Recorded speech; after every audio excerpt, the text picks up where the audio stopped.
My name is Ed Munoz. I'm an associate professor of ethnic studies and sociology here at the University of Utah. And I'm also director for the ethnic studies program. And one of my responsibilities this year was to be co-chair of the Martin Luther King Celebration Committee with Carla Mata. And I want to start off with a quote. "It may be true that the law cannot make a man love me, but it can stop him from lynching me. And I think that's pretty important."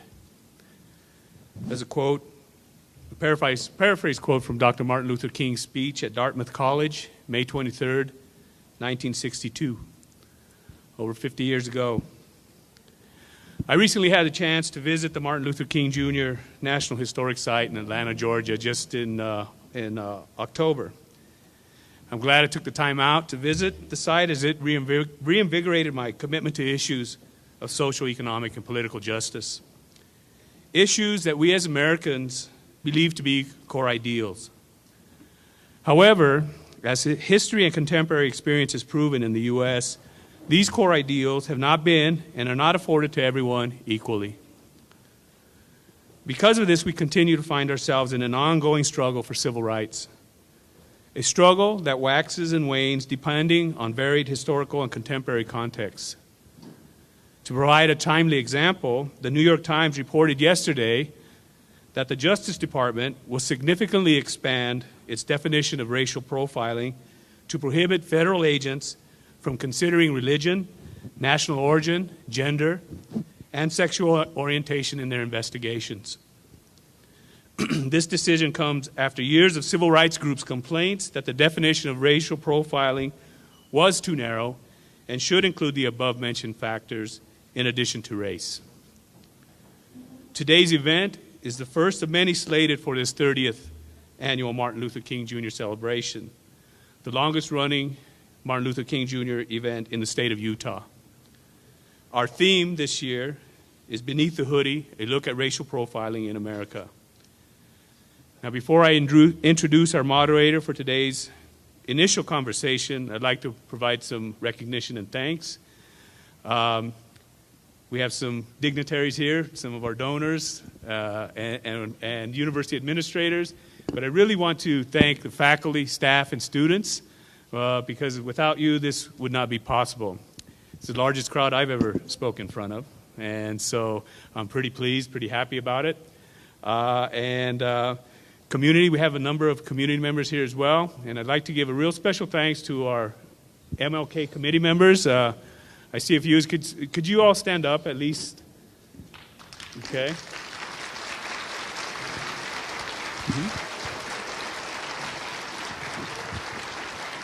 Thank you for making my work easier this semester. I'd also like to thank our generous supporters for this week's events, the Office for Equity and Diversity, the Ethnic Studies Program, Associated Students of the University of Utah, University of Utah Alumni Association, Goldman Sachs, Zions Bank, Hinckley Institute of Politics, Salt Lake City School District, City Weekly, and the Benyon Center, among others. Also, remember that this is the first of many events slated for the coming week, culminating in a keynote address by Dr. Mark Lamont Hill on Thursday, January 23rd. I think there's flyers, mini flyers right on your chair, and make sure you reserve some tickets there. All of our events are free. You will need tickets for the Mark Lamont Hill event. They're available online. And for more information, please refer to the Office for Equity and Diversity website, our posters around campus, and we also have some postcards flying around as well, I believe. Finally, the MLK committee takes into account the extent to which speakers will generate thoughtful consideration of multiple perspectives, regardless of whether the perspectives represent popular or unpopular positions. As an educational institution, the committee members believe it is imperative to stimulate debate among our students and expose them to current issues that impact the lives of all members of our communities in the state of Utah and across the country. Now then, today's moderator for our initial conversation is Professor Erica George. Professor George is a faculty member with the University of Utah's S.J. Quinney College of Law She's also the co-director for the Center of the Center for Global Justice. Professor George earned a BA with honors from the University of Chicago and a JD from Harvard Law School. She also holds an MA in International Relations from the University of Chicago. She has a number of publications in a variety of scholarly outlets. She also teaches constitutional law, international human rights law, international environmental law, and civil procedure. In 2008, she was awarded the College of Law's Early Career Award. The BBC, The Economist, NBC News, CNN, and the Christian Science Monitor, among other media outlets, have reported on her human rights investigations. Professor George.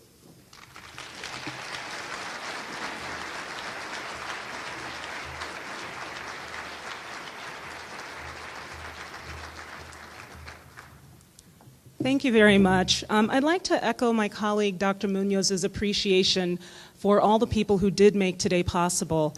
I'm looking forward to an important and interesting conversation with a woman I had a chance to meet just briefly before this, who is truly incredible and remarkable.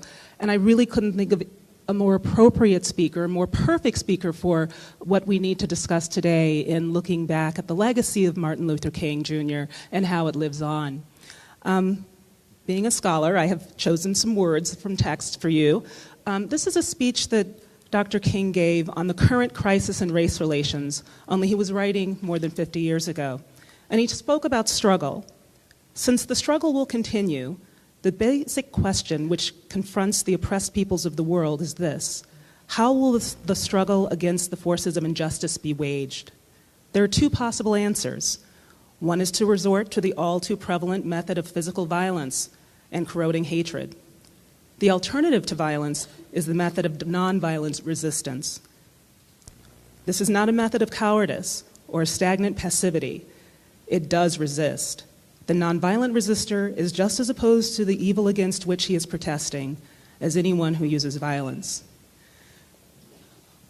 What Sybrina Fulton offered us last summer after the tragic death of her son and the grieving of many members of the community after the decision in the court decision regarding his death was a different path. She could have stayed home, she could have cried, she may not have spoken out or chosen to pursue this fight.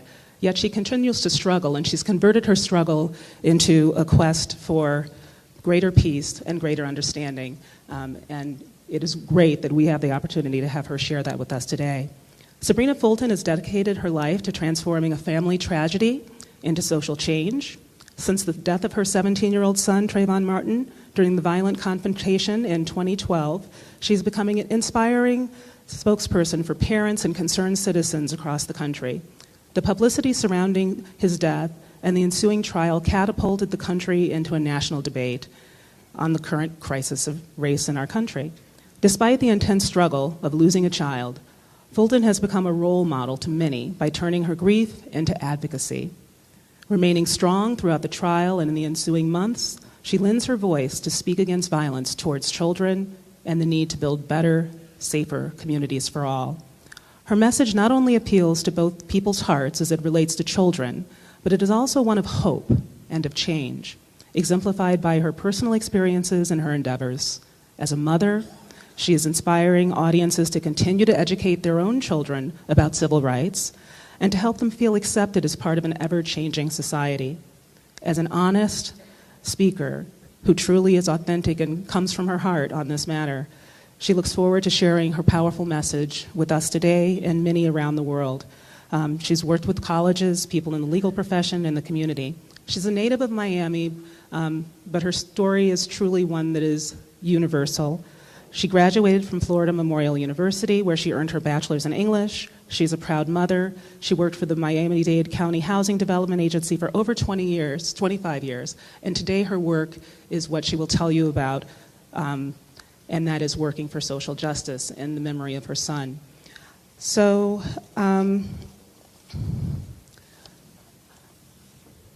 I thank you again. And I also would like to invite you to help me co-create a space where we can have a respectful conversation about issues that are emotive, that are challenging. But as an educational institution and as a professor, it is truly my intention that we all leave here educated today. And in order for that to happen, we need the space to be of sharing.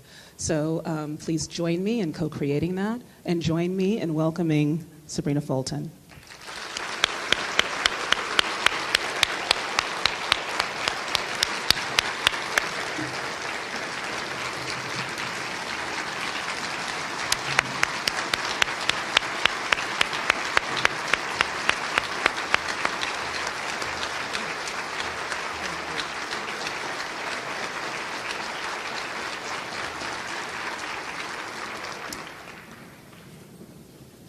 Ooh, I never get used to this.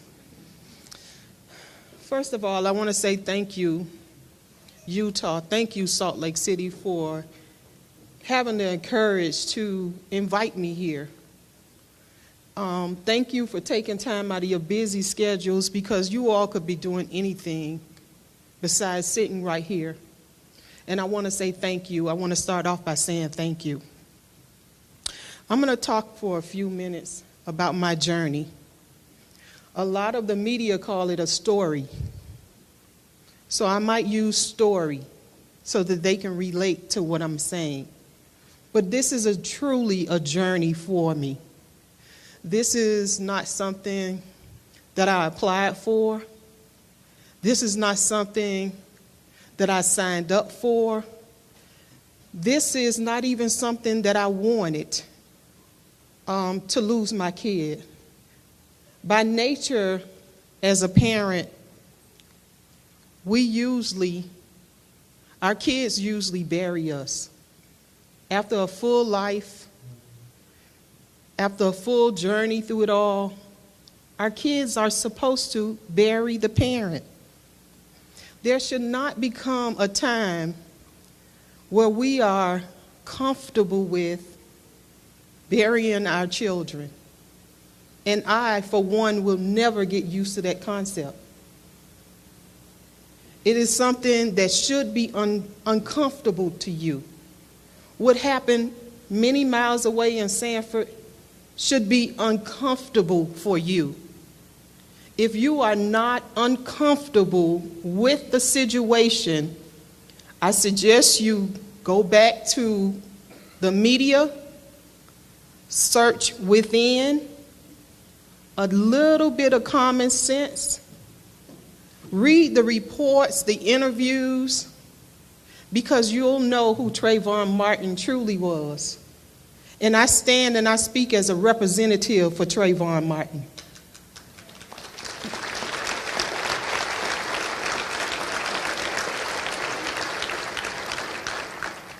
As you notice, when I came up here, I didn't come with a folder, a notebook, a pad, because I'm speaking to you from my heart. I want my heart to reach out to your heart. I want you to understand what I'm saying in the words that I speak. I want them to be clear, and I want you to understand what I'm saying. You could not have gotten any average than my family. When I tell you that I'm an average mom with an average household and an average car, an average job, I was the average person. But through powers unforeseen to me, there was a message that was going on through it all. There was a message that said that it's something wrong with the United States. Many of you, like myself, wonder why we are in foreign countries fighting foreign people for a foreign reason. We don't quite understand that concept. It's a lot of fighting that's going on right here in the United States that we have to address. If you are not looking for ways to improve this country, to improve your community, then you are a part of the problem.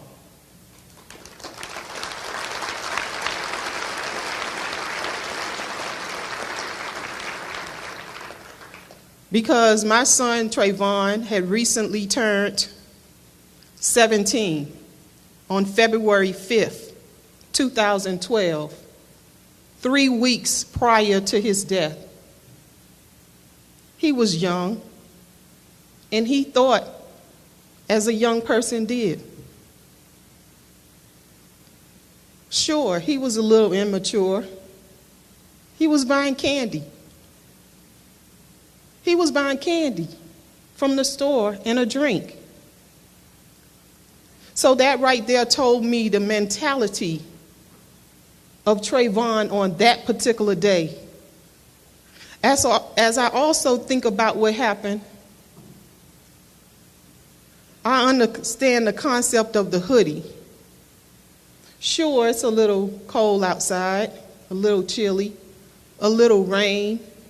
Of course he had on his hoodie. But is it the hoodie that really made the difference, or the color of his skin? And if by 1 second, just by one mere second, we think that it's the color of his skin, then something is wrong with America. I have no plans of leaving the United States. To me, it's the best country in the world, the only one that I know. Another thing is, I am from Florida. I was born and raised in Florida, and I refuse to leave Florida because Florida has an issue. Instead, I want to change Florida to be a better place.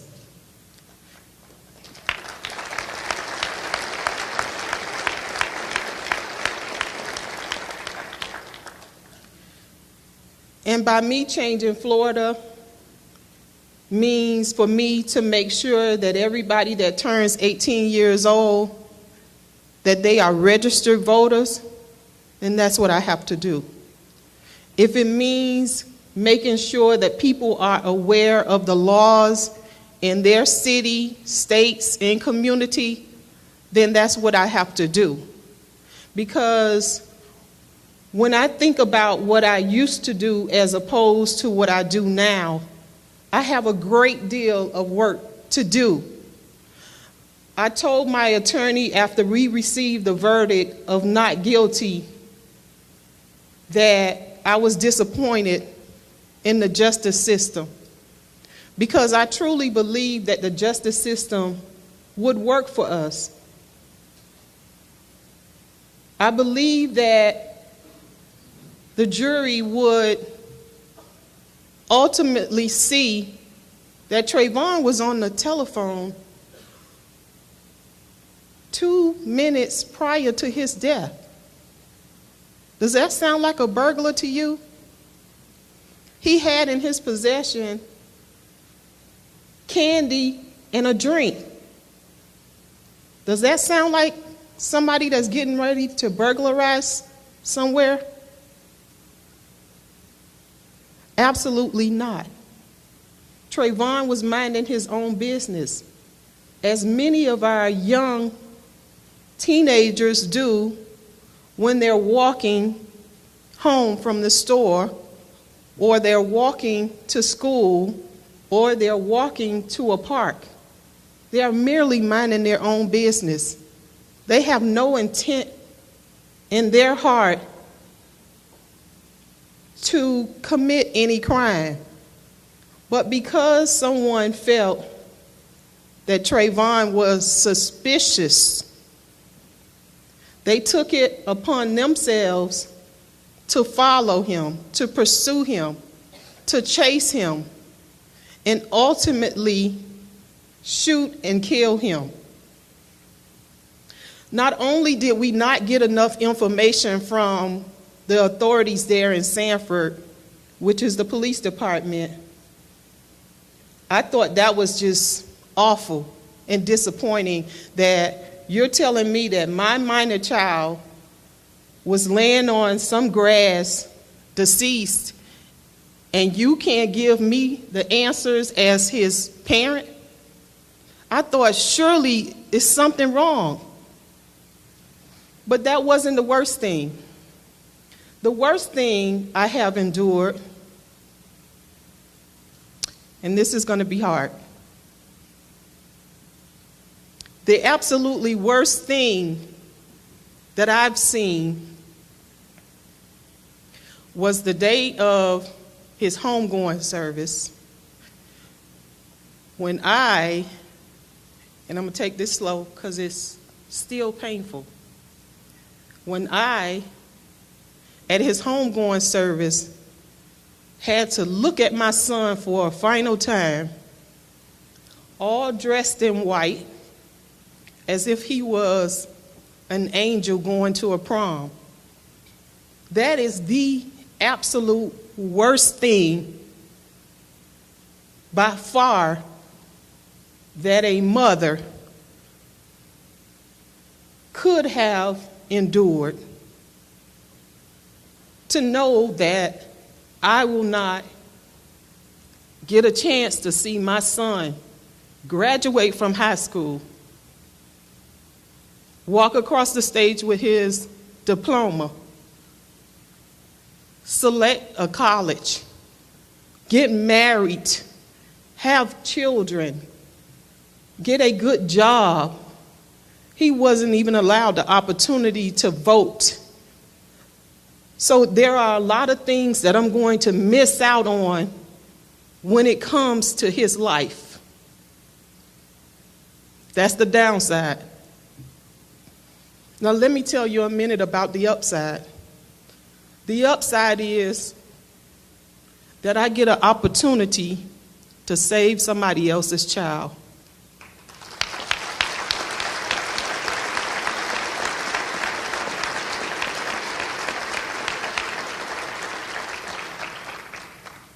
Although I lost my child in the process, I'm still living. And I have an opportunity to save other children. And that's what I work for. That's what I think about day in and day out, is how I can save, how I can get the message out to help somebody else's child. The conversations that we have, yes, they're uncomfortable, but we need to discuss them. We need to talk about them.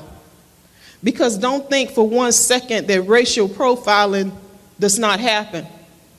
Don't think even in your community here in Salt Lake City that it does not happen. Because it does. It's an awful thing, but it does. Racism is still alive. Racial profiling is still alive. Injustice is still alive.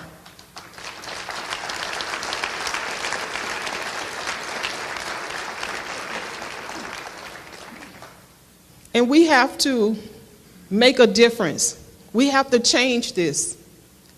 We have to think individually, what can I do to help this journey, this story? What is it that you can do to help America, help your community, so that this does not happen to anybody else's child or children? Thank you all for your time. God bless you. Continue to pray for myself. Continue to pray for my family. Continue to be strong and uplifting. Continue to inspire others, as I will continue to inspire others as well. Thank you so much for your time.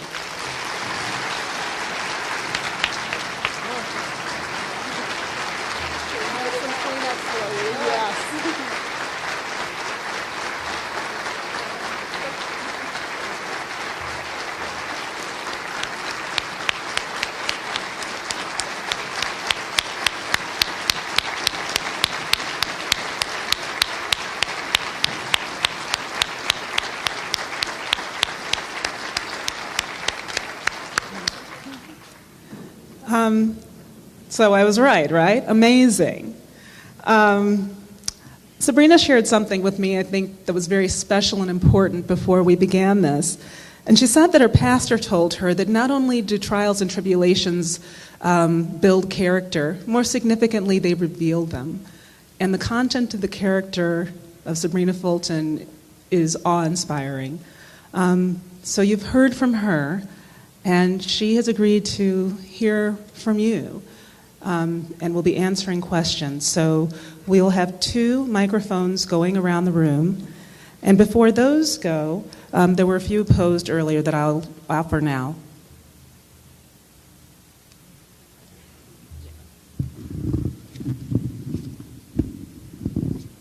Okay.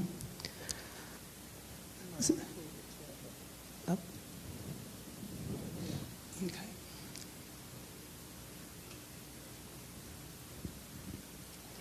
Thank you. All right.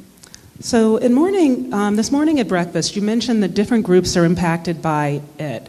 You said right now black males are profiled, but it can later be another group. So unless we address it, can you discuss what it is, what we should be focusing on? What is racial profiling, bullying? What is it that we really need to be looking at? What I was actually speaking about this morning, that it is racial profiling, that it is being biased over one group over another. And what I also said was my son was African American, and today it was me and my family. Tomorrow it may be you and your family. So we don't want to wait until something happens in order to try to make a difference.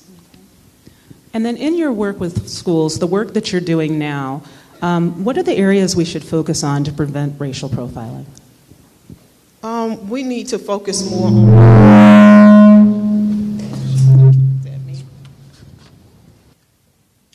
we need to focus more on self-esteem, because when people are more concerned with themselves and start character building within themselves, then they stop throwing rocks at other people, and they stop trying to judge other people for who they are and why they are not identical to who they are.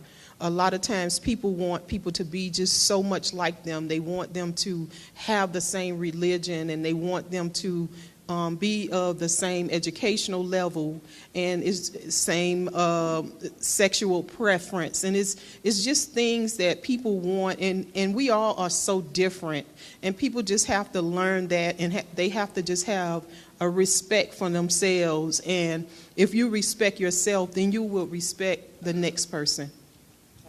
So back to basics, respect. I think by now the microphone should have reached someone with a question. So if that is you, make yourself known. No? All right.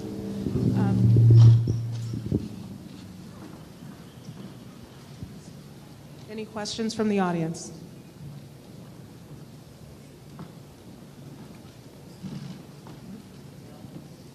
Okay, we have one. We just are getting the mic to that person. It's not, whoa, that speaker. It's not so much a question. Having grown up in a different time where profiling was kind of the in thing, if something happens to you, you don't need to respond with adversity. Turn that around. Don't be upset, because it can happen in a very bad way. And I'm just so thankful to be here in your presence.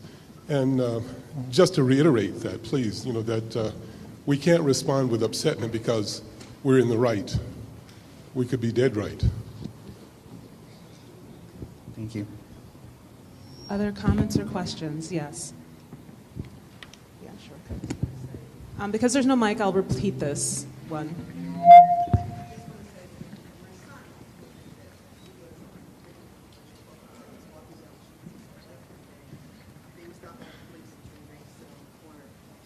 Someone said to me after the Trayvon Martin incident, we never think that we would give birth to a martyr. And your son, unfortunately, is a martyr for this country. And I want to thank you for standing up on behalf of your son and continuing to help people recognize that it's a painful thing to hear that your son has been a victim of racial profiling. So thank you. Thank you.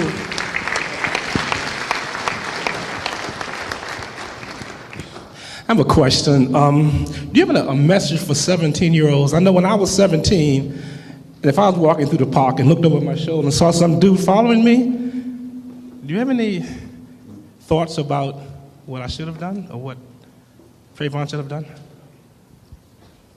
I don't know if it's much that Trayvon should have done, because I still think about what happened, and I still am under the impression that they said one time that he was walking too slow. So I'm thinking if he was walking too fast, then he would have still been suspicious. I think at the end of the day that it's not about Trayvon. It's about the person that felt that he was suspicious.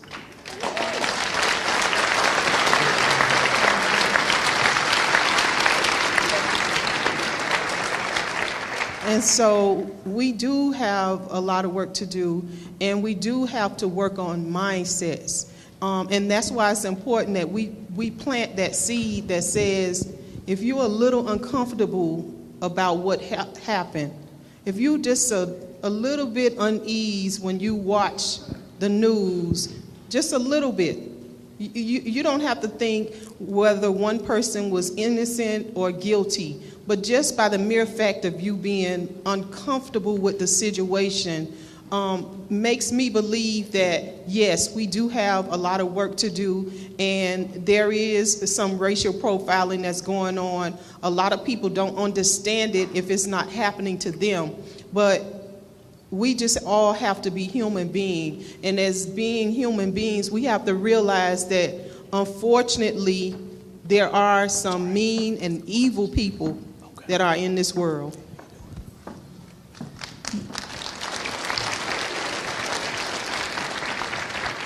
This next question may be a bit of a follow-on on that, because you commented about how do you understand racial profiling if it's not something that's happening to you? How do you identify? How do you relate? So this question asks you, what kind of data can be collected to support the argument that racial profiling is a problem? We can look at the statistics about the deaths and find out who used the stand your ground laws. That's one thing that we definitely could do.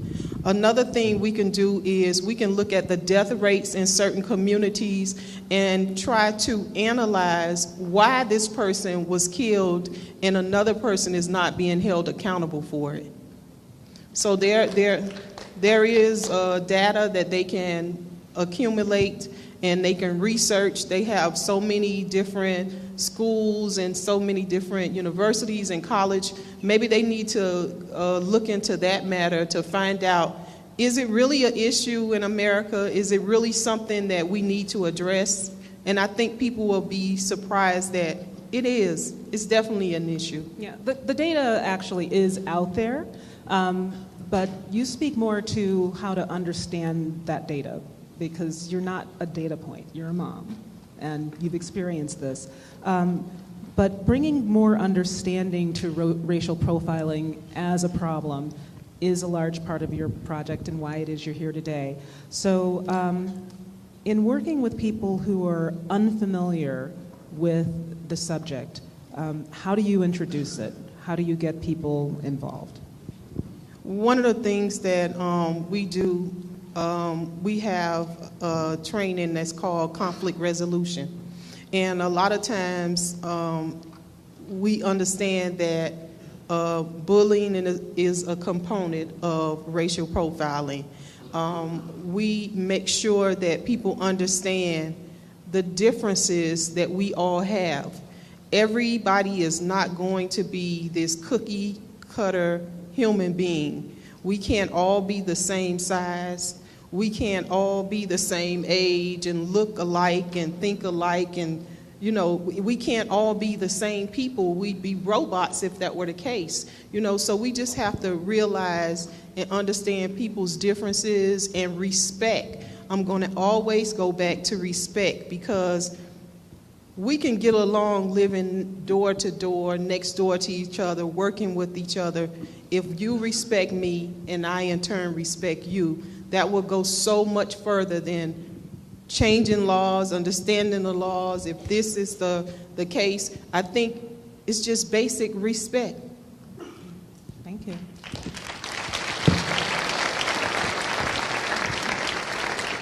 We'll take a couple more questions from the audience in the next round. Hello, KJ. I got a question. The question I have is, do you believe this happened to Trayvon based on the fact that he's considered a human resource? That he's considered a human resource? What do you mean by that? What I mean by that is, when I look at a word and I comprehend the meaning of that word, and someone says human resource, a resource can have value to it or can be considered expendable. So you feel like, as far as the court case and all that, Trayvon, was this something that just happened and that's why they dismissed it the way they did?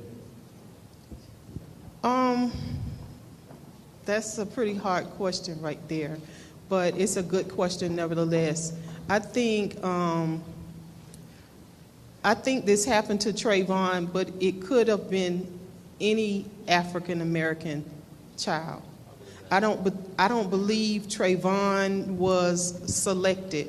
It just so happened Trayvon was in that community visiting with his dad. It just so happened that Trayvon walked to the store.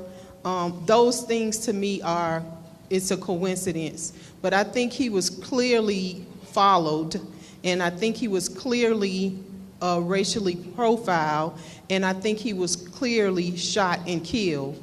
Those things that I know, there are a lot of variables in there which I don't quite understand. One of the things being that Trayvon ran away. That tells me his mentality was a kid. His mentality was, let me get out of this area, let me get away from whoever this guy is following me. And then I always go back to the fact that he was on the telephone.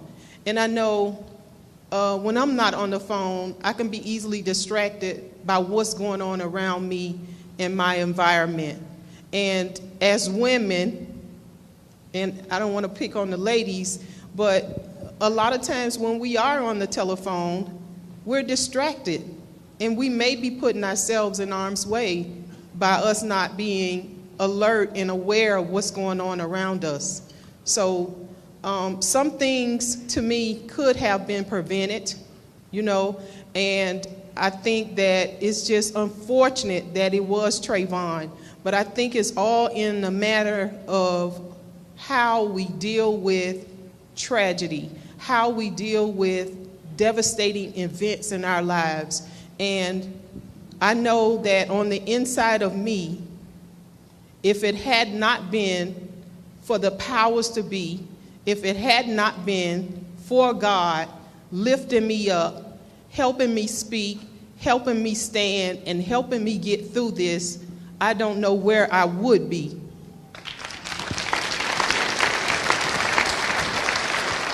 I see a question in the back. Thank you for sharing with us, and my question is about the work that you've done with young people, and I was wondering if you could share with us the things that you've learned from the young people that you've worked with, the questions they ask, the kinds of issues they face, and more generally about that kind of work.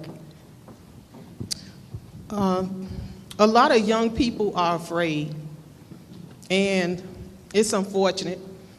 But each year in Miami, and we have one that's coming up next year, because we decided to celebrate Trayvon's life instead of Trayvon's death.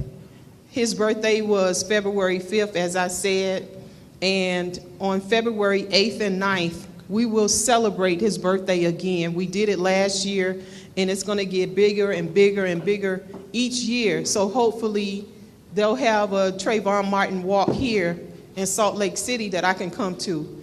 But what happens at that, thank you.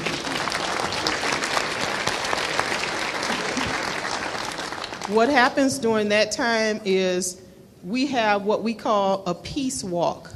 It's in Miami, which is kind of far away, but if you want to get away on the weekend of February 8th and 9th, we will be glad to have you. It's called the Trayvon Martin Foundation Peace Walk.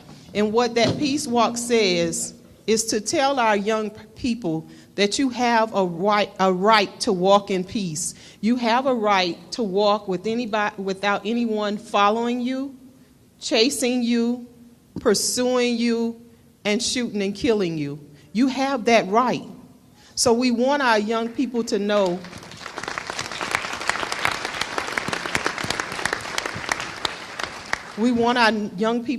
that it's a short walk, and in conjunction with the walk, we have what we call the peace talk. So after they have a short walk, they have a peace talk. What that peace talk does, it motivates our young people. It lets them know that they are somebody special. It also makes sure that they're aware and that they are linking themselves with somebody, with a positive person in their life. So it's linked to a mentoring program. It also, we have entertainment, we have different speakers and community leaders to come out.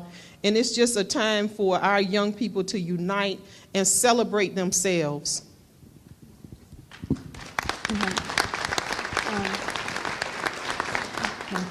Real quick, I just would like to ask, what conversations should we be having with our youth? I have a son that's 10. What kind of things should I be preparing him for, to kind of avoid some suggestions?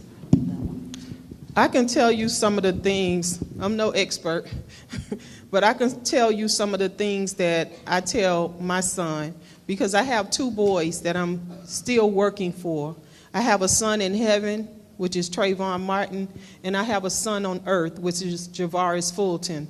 I'm still working for both boys. And what I tell Javaris is to make sure that he is being aware of his surroundings. Make sure that you are paying attention, because a lot of times they are on the phone and they doing other things and they not paying attention. So I tell him, make sure that you're paying attention. That's one of the things. I always try to tell him that if he's going somewhere, to take someone with you. Some of the basic things we learned when we were growing up is to make sure you have a buddy with you, that maybe it can deter some of the things or some of the danger that you may encounter. Last but not least, I tell him to stay prayed up, because prayer is what's going to keep him surrounded by good and positive people.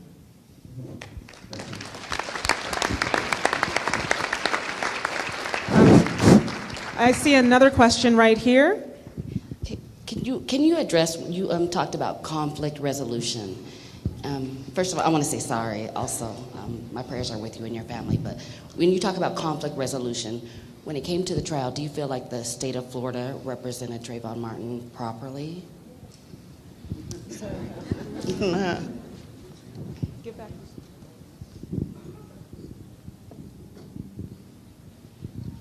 Okay. Two answers. The parent side of me says no, because as a mom, as a parent, we want to make sure that when something happens to our kids, that somebody is held accountable for it. And then on the other side, I believe that they did the best that they could with what they had and what they were up against. So I can't say anything about the state of Florida, because I live in the state of Florida, and I'm certainly going to make changes in the state of Florida. We have a lot of work to do. It took a lot of time for us to get in this situation, and it's going to take a lot of time for us to get out of this situation. So I have 2 answers. I think that the state did what they could in their powers. In their realm, they did what they could. But I think at the end of the day, as a mom, as a parent, just thinking about what happened, I just think more should have been done. It's just something inside of me that says you can't shoot and kill a person and get away with it.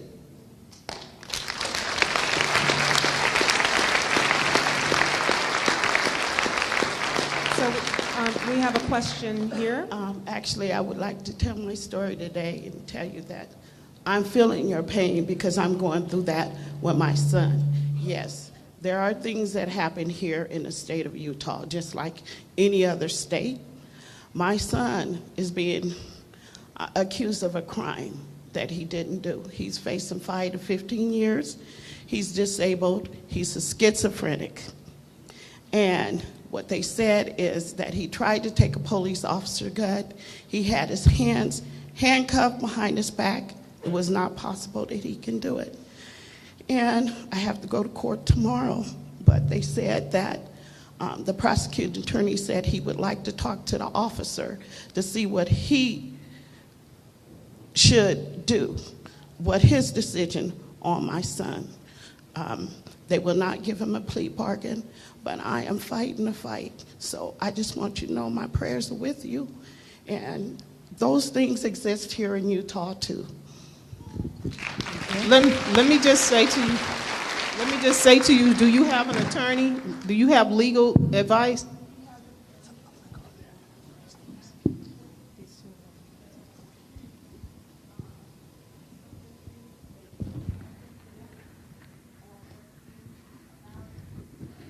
Make sure you have a good attorney and make sure that attorney is explaining the process to you. We had good attorneys through Parks and Crump out of Tallahassee, and they explained the process to us for us to understand, because when something like this happens, you're not prepared for it. And I just thank God we had good attorneys that explained everything to us. So just make sure you have the guidance of a good attorney. Sorry, maybe you can catch up after, but there are plenty waiting. Thank you. Sorry for that. Hi, my name's Keandre, and I'm only 17 years old, and I really agree with what you're saying. Like, I'm from the South, and there's a lot of racism and stuff going on down there, and I want to thank you for coming and talking to us about it, because like, I've really never had anybody to look up to, but you're one of the main people that I look up to, because you fight what's right, what you think is right. You don't care what anybody else says. You do it because you want to do it. It's not because other people tell you to do it. Thank you. Thank you. We're going to go to this side of the room for two more questions very quickly. Okay, so my question is to you. This racial profiling is just such a topic, and it can get heated. And coming from African American woman, and coming from a person that grew up in the inner city, and now I am in Utah, where it's not a lot of diversity, it's not a lot of culture, and I feel like a lot of times people fear what they don't understand, and they fear what they don't know. So how do you get this conversation started? How do you get it started? Because I feel like sometimes, they can say, oh, well, the race card is all, it's always the race card. It's always this. And that's not the case unless you've been in my place and you've been in my shoes. And how can you really understand where I'm coming from? So how do you get this conversation started so people can understand, and not just understand, but really, how do we understand each other? How do I understand what you go through as a woman of another race? And how do you understand what I go through? And how can we come together? Like, how do you get that conversation started and action and get organized around it? Okay, thank you. One of the things you have to do is you might need to connect with someone, and that person may not necessarily be an African American like yourself. Long as it's somebody that you trust, they believe in you and you believe in them, all you need is positive people. Positive does not come in a color at all, but just make sure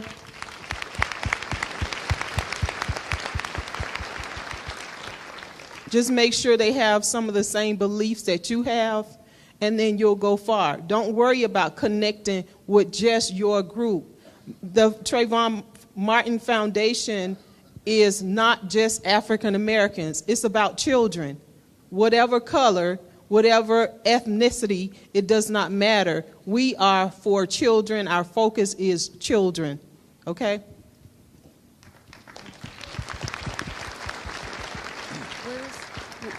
We have time, I think, for just 2 more questions. Is that? I'm looking to someone who's in charge of clock and time. I know there are microphones floating, but it's hard for me to see because there's the glare of the sun and people are moving around. So I see, all right, this one right here. My question to you is, you mentioned the hoodie and the color of the skin. Both represent a stereotype. Do you feel that we need to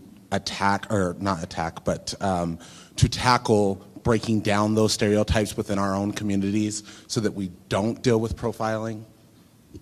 I don't actually think the hoodie is a stereotype because all races wear hoodies. So I was just in Old Navy over the Christmas break, and they had a sale on hoodies. And you would be surprised how many people wear hoodies.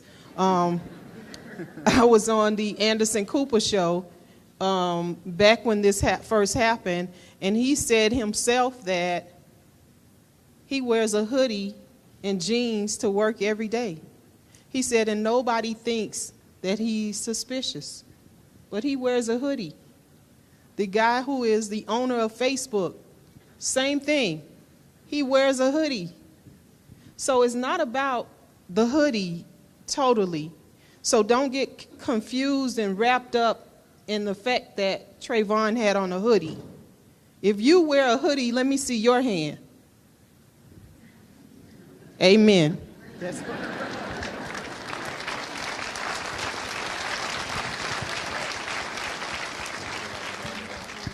And this will be our last question.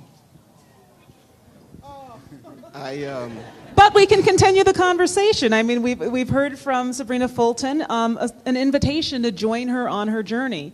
The Trayvon Martin Foundation is doing fantastic work, and I believe we can arrange it so that the Office of Equity and Diversity has a link to their webpage where you can learn more. So let's walk the walk, and I'll be talk back. the peace. And she'll be back! So, all right. So last question for now. I just want to say that I share the pain that you have, and having buried a son myself. And I know what it's taken my wife and I to get through that. But my question is, in dealing with young people, how can we help them get through that pain as they are profiled and they are killed, since you will be talking to a lot of young people and trying to help them? What I tell the young people that I speak to, I tell them that I lead by example. What I mean by that is I don't want to do one thing and then ask you to do something else. I don't want to tell you that you should not be smoking cigarettes and I have a cigarette hanging out of the side of my mouth. I want to lead by example.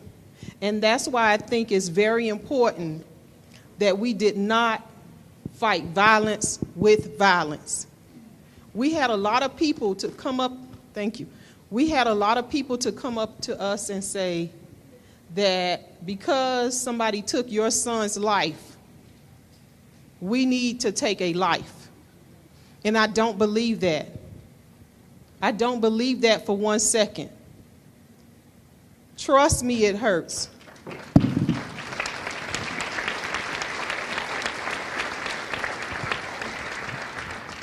Trust me, it hurts.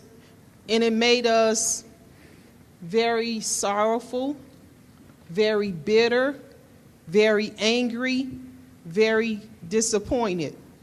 But what we did, and I tell young people to do, is take that hurt that sorrow, that disappointment, that pain, and project it into something positive, which is the Trayvon Martin Foundation.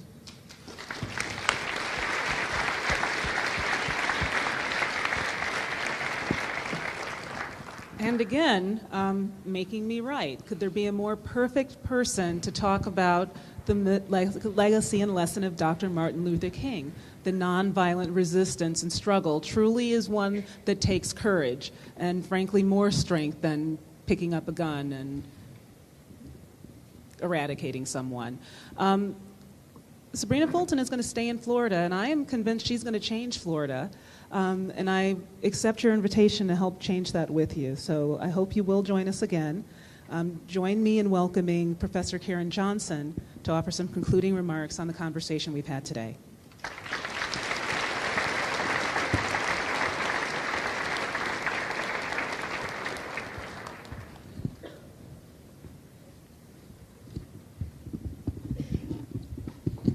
Wow, that was a very powerful message. Thank you, Ms. Sybrina Fulton and Dr. Erica George, and you, the audience, for participating in this dialogue about race. Good afternoon, ladies and gentlemen, and school children and community members. I'm Dr. Karen Johnson, Associate Professor of Education and Coordinator of African American Studies. We, the MLK Planning Committee and the Office for Equity and Diversity, appreciate you for attending the first of our Martin Luther King events, which again focuses on historical and contemporary racial problems affecting the identity, culture, and lives of young people. Racial profiling is an important and timely topic. It continues to be a prevailing and atrocious type of oppression in this nation. And it poses a threat to the basic ideologies of the Constitution of this nation. And as the American Civil Liberties Union notes, quote, "This unjustifiable practice remains a stain on American democracy and an affront to the promise of racial justice and equality." When I think of Ms. Fulton's passionate dedication to put an end to violence and policies and practices that disenfranchise young people of color, I am reminded of other activists who came before her.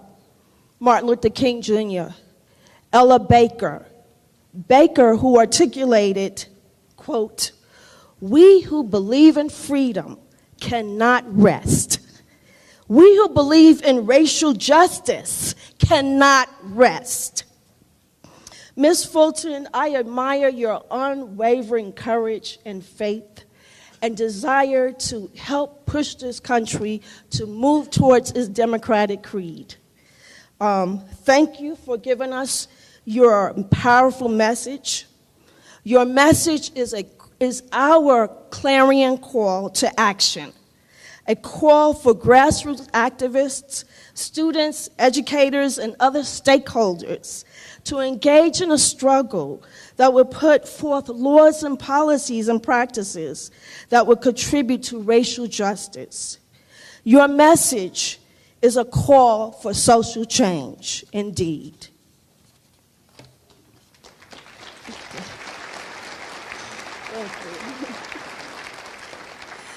I would like to leave you all with this quote from Dr. Martin Luther King. He says, "Change does not roll in on the wheels of inevitability, but comes through continuous struggle. And we must straighten our backs and work for freedom."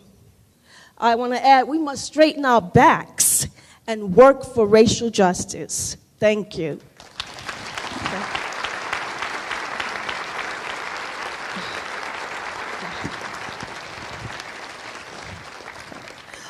There will be other events starting next week. Well, starting this Saturday, January 18th, there's a day of service from 8:30 to 12 p.m. in the Union Food Court And you can go to, it's a volunteer site and to pre-register, and go to thebinioncenter.org.